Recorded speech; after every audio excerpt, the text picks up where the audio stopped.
जीवत रहिया हो, जीवत रहिया, ओ जीवत रहिया हो, जीवत रहिया।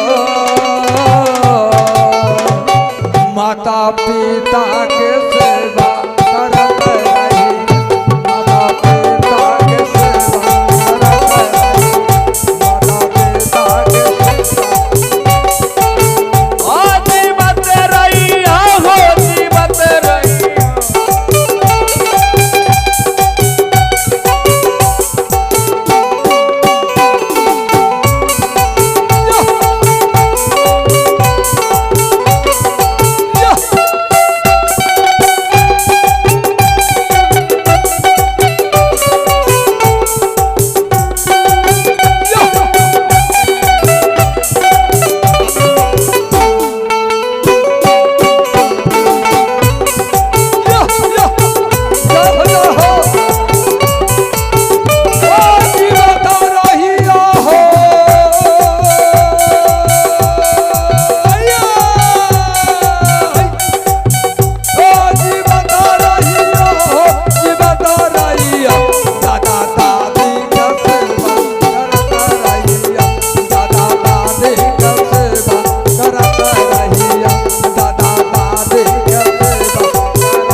बाबू साहब तो आइए हमारे रुकेश बाबू मैनमा ग्राम का वह दानी बाबू ये माता भगवती के प्रांगण में जय हो।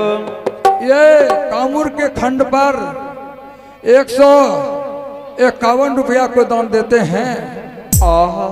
उन बाबू को मैं लाख लाख धन्यवाद देता हूँ। हो बाबू।